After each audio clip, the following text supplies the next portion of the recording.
Now, there are avenues that aren't in the highest respect. That aren't in line with health code and law. So you could take the job and you can produce it in your own home kitchen.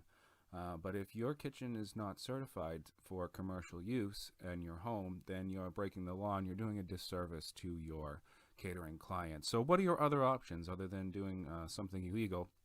Well, the first is most likely if you've taken my course, you're probably in the boat where you have a full time job already. So, depending on your relationship with your current employer and the commercial kitchen available there, maybe you can work something out with your current kitchen to execute your catering job.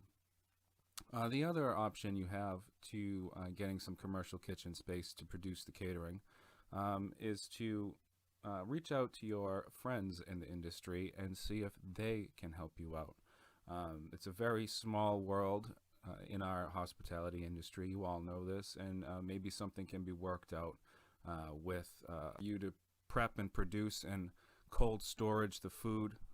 Then you should use it. And when your food is all produced and ready to go, you store it up into hot Cambros and bring it to the event. You don't take percentages to the bank. You take money to the bank. So at the end of the day, if the more you want to sell, you want to make more margin is the word. You want to make more margin on the item than you do percentages. So you don't want to think, at a 30,000 foot view of your operation, when your operation gets big enough, you want to start thinking about percentages. But understand that percentages aren't everything, because you don't take percentages to the bank, you take dollars to the bank. And margin is the difference between the cost of the item and the selling price. And I'd rather sell a filet mignon at a higher food cost percentage and take to the bank $15 to $20, even though it's a higher food cost item. And if you're selling a lower food cost item, let's say a soup, and you're taking home $2 or $3 each time you sell a soup, it doesn't really, amount to much when it comes to the dollars. But the food cost is better. It makes your percentages look better. You can make numbers look like anything. So what would come down to, the reason I told you this story is because we want to talk about how much you should charge for your catering. This is specifically targeted to people who want to start their own catering business, especially a home-based catering business. This is for you guys. But this is also for the professionals out there that are having difficulties getting catering business to work for them. It's the most profitable way to make money in the hospitality and food service world is catering business. And you know this, and that's why you're listening to this podcast. The way you charge for catering is simple, and it needs to be simple. Because if you make this too complicated for the guest, it's going to be detrimental. I don't want you going to the guest and saying, a lot of you guys starting out, this is what you do.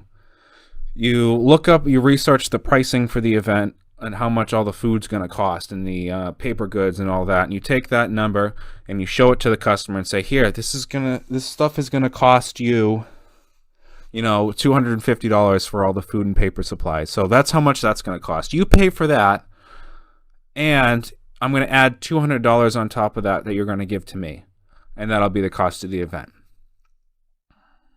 That's not how you charge for catering, especially if you're just starting out. That's not how you charge for catering. You don't let them pick the cost. You don't let them pay for the cost of the product and then just give you $200 extra on top of that for your labor. You're worth more than that. You get paid $200 for your labor at the restaurant you're working for, the chef and for the owner for. You don't do your own side catering job and you get a couple $100 for it, for all your hard work and all your expertise that you got through the year.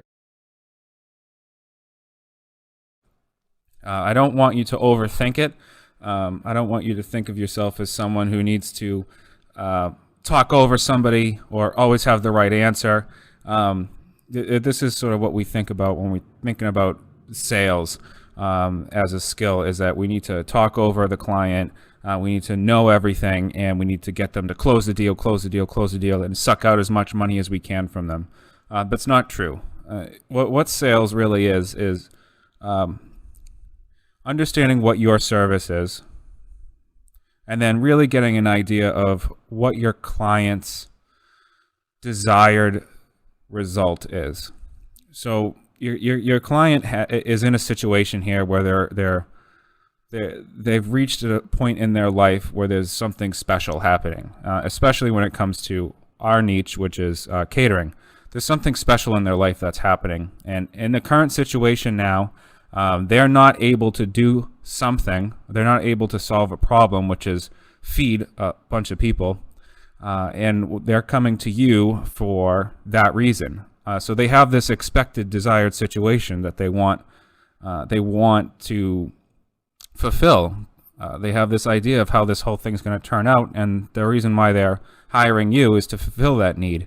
And this is what sales is in any industry: is you have a client who has a current defined situation, and then you have the same client has a desired situation which they're trying to get to. And what you are trying to do is wedge yourself in between those two and be the solution to their problem. This is my rule of thumb list here. So this is nice to keep written down somewhere, but you'll find the same information if you Google portion sizes on Google as well. But this is what I've run with for the past 15 years, and it's very accurate. I often don't trust my own math, and you won't either. But it's important to keep note of this. This will get you by. So if you talk about appetizers, right? If you have small past hors d'oeuvres or a platter of appetizers, I'd like you to think for at least 1.5 pieces per person. So if it's a single appetizer, there's only one appetizer to choose from. Lean towards the 2 per person amount. And then if you're dealing with a bunch of people who are inexperienced in banquets and catering, and let's say you've sold a cocktail hour for this event before the main meal. Well, in a cocktail hour, people who have experience with banquets and catering know that they're going to get a full meal after the cocktail hour, so they're not going to stuff their face on appetizers. But if you're dealing with people who don't have experience with banquets and catering, and they do have a cocktail hour, consider that they're going to consume more because they're not really accustomed to eating a few appetizers and then having a full meal after. So they won't really be, they'll eat a lot more for appetizers. So lean more towards 2 per person for that. And that's for each item. All right, and if you have like 4 or 5 items in the cocktail menu, you can kind of play with some of them and go down to 1 per person for the less popular items that might be stuffed mushrooms, and lean more towards 1.5 per person for like meatballs or mini meatballs or something like that. When you're talking about meat, of 4 to 6 ounces per person is a general rule of thumb. I want you to remember that when you buy meat and you cook it, it shrinks. But when you're determining how much meat to give somebody from raw, I would say 4 to 6 ounces per person. You can 6 ounces per person if it's only 1 or 2 items on the meat side on the equation, and 4 ounces per person if there's multiple choices.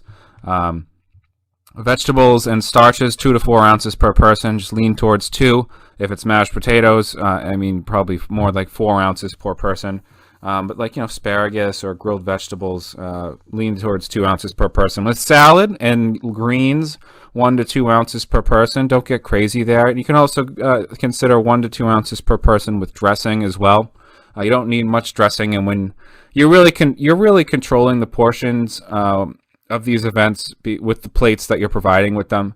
So if you start a buffet off, and we'll talk about setup a little bit too, but you're starting a buffet off with all of the least expensive items first, so that they fill their plates with the least expensive items, and then towards the end you're going to put the proteins and the expensive items, so that there's less room on the plate to put those items.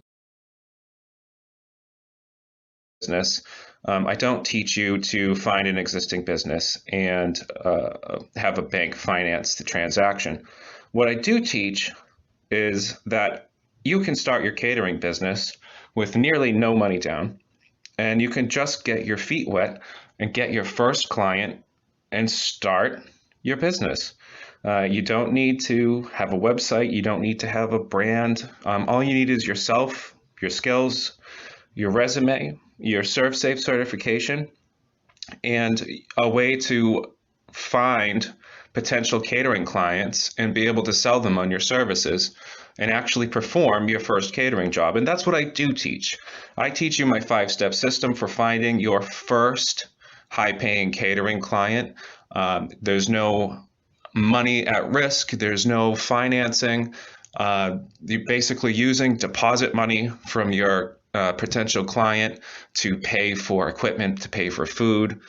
So you can just get the ball rolling and just do your first catering job, and it just starts to snowball from there. Once you really see that you're starting to get your stride, you did your first job, you got your first paycheck from the client, and now you have somebody that you can use as a reference for future clients. It just starts to build from there. So that's really what I encourage you to do. Is I encourage you to go out and find your first catering client and just do your first job on your own. And if you need more help with that, and I'm sure you do because I did as well, click the link in the description. I will tell you all about my strategy, free training in that link below. And if you want to sign up, I'll send you a few more goodies. One is a costing spreadsheet so you can figure out how much to charge for catering and know exactly what you're going to take home at the end of the event. And I also let you view the full curriculum of my 5-step course. That's all for now. I will talk to you guys next week.